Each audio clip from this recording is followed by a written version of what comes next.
नमस्कार, आप देख रहे हैं सिटी पोस्ट लाइव। मैं हूं सृष्टि राज। आखिर कौन सी वह सीट है बिहार विधानसभा में जो कि इतने चर्चे में आ गई है, क्योंकि पिछले चुनाव में उस सीट ने काफी बड़े अंतर के साथ जीत हासिल की थी। जी हां, कौन थे वहां उस सीट पर परचम लहराने वाले पार्टी और कितने अंतर से उन्होंने जीत हासिल की थी, आज इसके ऊपर विस्तार में जानकारी देंगे सिटी पोस्ट लाइव के मैनेजिंग एडिटर मुकेश कुमार सिंह, और यह भी बताएंगे कि आखिर इस बार 2025 के चुनाव में उस सीट पे क्या हो सकता है। तो सर, क्या है ये पूरा मामला, कौन सा है वो सीट और इस बार क्या हो सकता है? देखिए सृष्टि जी, बहुत अच्छी बात है, आपने बड़ा सवाल किया है। 243 विधानसभा सीट है बिहार में, और ये कटिहार का जो है बलरामपुर सीट है, और यहाँ पर 53,000 से ज़्यादा मतों से महबूब आलम ने CPI ML के वो हैं विधायक, उन्होंने जीत दर्ज की थी। अंतर देख लीजिए, 53,000 का अंतर है, और इतने अंतर से किसी ने जीत हासिल नहीं की थी। और बहुत सारी सीटें तो ऐसी जीत कर गए महागठबंधन के विधायक, या फिर जो है NDA के, जो अंतर करीब 2,000-1,500 ऐसे रहा है। और इनके जीत का फासला देख लीजिए, ये 53,000 मतों से जीतते हैं 2020 में। तो निसंदेह एक ऐसी सीट है जहां इतने बड़े अंतर से महबूब आलम ने जीत दर्ज की। तो NDA की भी कोशिश होगी कि वहाँ हमारी जीत हो। तो NDA वहाँ पर पूरी तैयारी के साथ जो है सृष्टि जी वहाँ पर कदम ताल कर रही है। चुनाव में अभी वक्त है, लेकिन NDA चाह रही है कि इस बार वह खोई हुई सीट को हम हासिल करें। लेकिन अंतर देख लीजिए आप, 53,000 का है।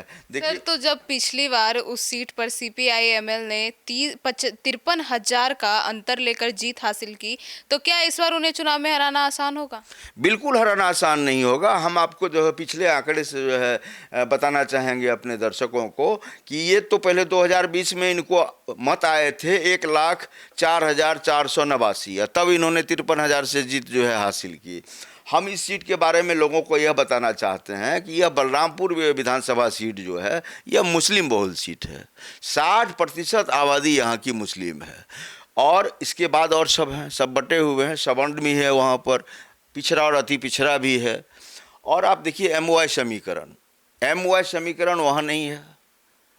इसलिए नहीं है, MOI सबसे बड़ा समीकरण किसका है? राजद का है। और आप देखिए सीट कौन ले उड़ा है वहाँ? CPI ML। तो वहाँ CPI ML की धमक है। और बिहार चुनाव में कांग्रेस का परफॉर्मेंस 70 में 19 सीट कांग्रेस लाती है, उससे बेहतर परफॉर्मेंस रहा है वाम दलों का, वाम CPI हो या CPI ML हो। तो आप देखिए, हम आपको 2015 की बात कर लेते हैं। कटिहार में 2015 में जो चुनाव हुआ, तो जदयू जो है वो महागठबंधन का हिस्सा थी। जदयू महागठबंधन का हिस्सा थी, NDA का हिस्सा नहीं थी। और उस चुनाव में देख लीजिए, महबूब आलम को जो है 62,513 वोट आए, और बीजेपी के वरुण कुमार झा को 20,419, और तीसरे नंबर पर जो रहे हैं दुलार चंद गोस्वामी, उनको वोट आया है 40,114। ये हो गए आपको, वरुण कुमार झा हो गए तीसरे नंबर पर, वरुण कुमार झा आए, और दूसरे नंबर पर रहे दुलार चंद गोस्वामी, जिनको 40,000 वोट आया। कहने का यह मतलब है कि वहाँ पर जदयू अलग थी, जदयू जो हिस्सा हो गई आपको महागठबंधन का, और वहाँ पर उसमें वाम दल जो है जीत हासिल की। ये है आंकड़ा आपको। बीजेपी के तरफ से वरुण कुमार झा, इसको स्पष्ट समझिए या नहीं? हम दर्शकों को कहना चाहते हैं कि वरुण कुमार झा बीजेपी के उम्मीदवार थे, और जदयू के उम्मीदवार थे दुलार चंद गोस्वामी। और सीट कौन ले उड़े? महबूब आलम। उनको आया 62,000 से कुछ ज़्यादा वोट, बीजेपी को आया 42,000 वोट, और 40,000 आया है जदयू को। जदयू और बीजेपी दोनों अलग अलग चुनाव लड़ी, उसी का ये खामियाजा है। हम आपको 2010 का भी आंकड़ा बताना चाहेंगे कि वहाँ पर दुलार चंद्र गोस्वामी को 48,116 मत आया था, और CPI ML के महबूब आलम को 45,000 वोट आया था, और दुलार चंद्र गोस्वामी ने निर्दलीय चुनाव में जीत हासिल की थी। आंकड़े को ऐसे समझिए। पहले देख लीजिए, आपकी 48,000 वोट ला करके जीत दर्ज की आपको निर्दलीय निर्दलीय दुलारचंद गोस्वामी ने जीत हासिल की। और उस समय एक खास चीज़ और आप जान लीजिए कि उस समय में एनसीपी के हबीब उर रहमान को 16,474 वोट आया और आदिल हसन आज़ाद जो लोजपा के थे उन्हें 7,795 मत आए। तो आप यह देखिए कि वहाँ उम्मीदवार 2 और मुस्लिम खड़े हुए थे। हार का कारण जो हुआ है महबूब आलम का, वो इन दोनों के खड़ा होने से, हबीब उर रहमान और आदिल हसन आज़ाद के। तो आप यह देखिए कि वह मुस्लिम बहुल सीट है और बीजेपी जो है मुस्लिमों का वोट अपने पक्ष में करने में सक्षम साबित नहीं हो रही है बिहार में। और इस बार तो जदयू साथ है। सर, तो सवाल तो यही पैदा हो रहा है ना कि 2020 में, क्योंकि ये जो सीट है बलरामपुर, इसमें सबसे ज़्यादा वोटर्स मुसलमान हैं और मुस्लिम लोग जो हैं वो महागठबंधन के कोर वोटर माने जाते हैं। बीजेपी के तो और एनडीए के कोर वोटर में कहीं ना कहीं मुसलमान नहीं आते हैं इनके। तो अब वहाँ कितना आसान होगा एनडीए के लिए वहाँ जीत हासिल करना? ये सफ़र बहुत मुश्किल है, कठिन डगर है पनघट की, आसान नहीं है। बीजेपी वहाँ पर अपनी पूरी ताकत झोंके हुए है। आज जो हम लोग यहाँ चर्चा करने के लिए बैठे हैं, सिर्फ एक सीट बलरामपुर को लेकर के क्यों बैठे हुए हैं? वह सीट जो है बहुत महत्वपूर्ण है बीजेपी के लिए।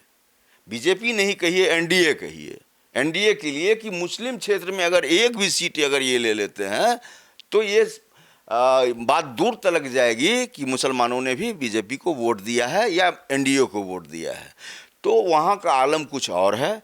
और चूंकि 2 लोगों ने और वोट काट लिए थे 2010 में, तो दुलारचंद गोस्वामी ने जीत हासिल की थी निर्दलीय, उसके बाद जो है जीत हासिल की महबूब आलम ने, लेकिन फासला उतना बड़ा नहीं था।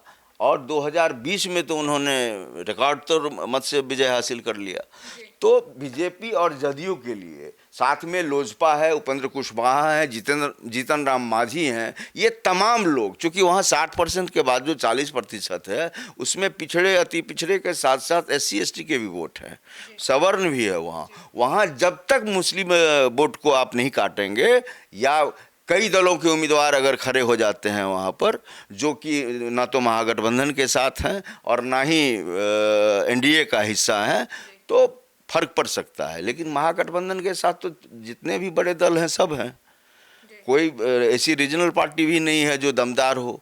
अब एक तरफ जैसे अभी दल पूरी तरह से किस पार्टी किस गठबंधन के साथ जा रही है वो साफ भी नहीं हुआ है। वो पार्टी है IP गुप्ता की, एक ही व्यक्ति बचे हैं दमदार। तो अब तो पूरी तरह से सब कुछ क्लियर है, अब सब कुछ साफ है और बीजेपी पूरी तरह से वहाँ लगी हुई है। ऐसा नहीं है कि मतलब मुस्लिम के बीच में बीजेपी और जदयू नहीं जा रहा है।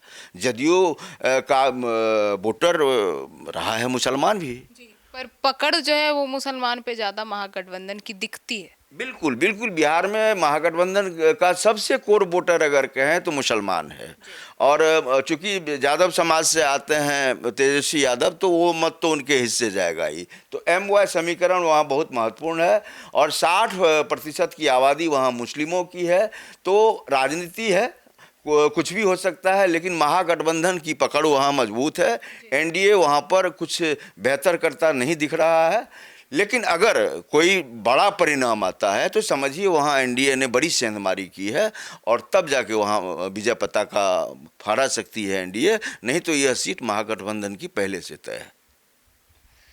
तो सुना आपने हमारे इस डिबेट को, तो अब यह देखना काफी दिलचस्प होगा कि क्या 2025 में CPI-ML जो कि इतनी भारी मतों से जीत हासिल की थी, उन्हें हराकर महागठबंधन या एनडीए के घटक दल वहां अपनी परचम लहरा पाएंगे या नहीं। आपको क्या लगता है कमेंट सेक्शन में जरूर बताइएगा। तो फिलहाल इस खबर में इतना ही।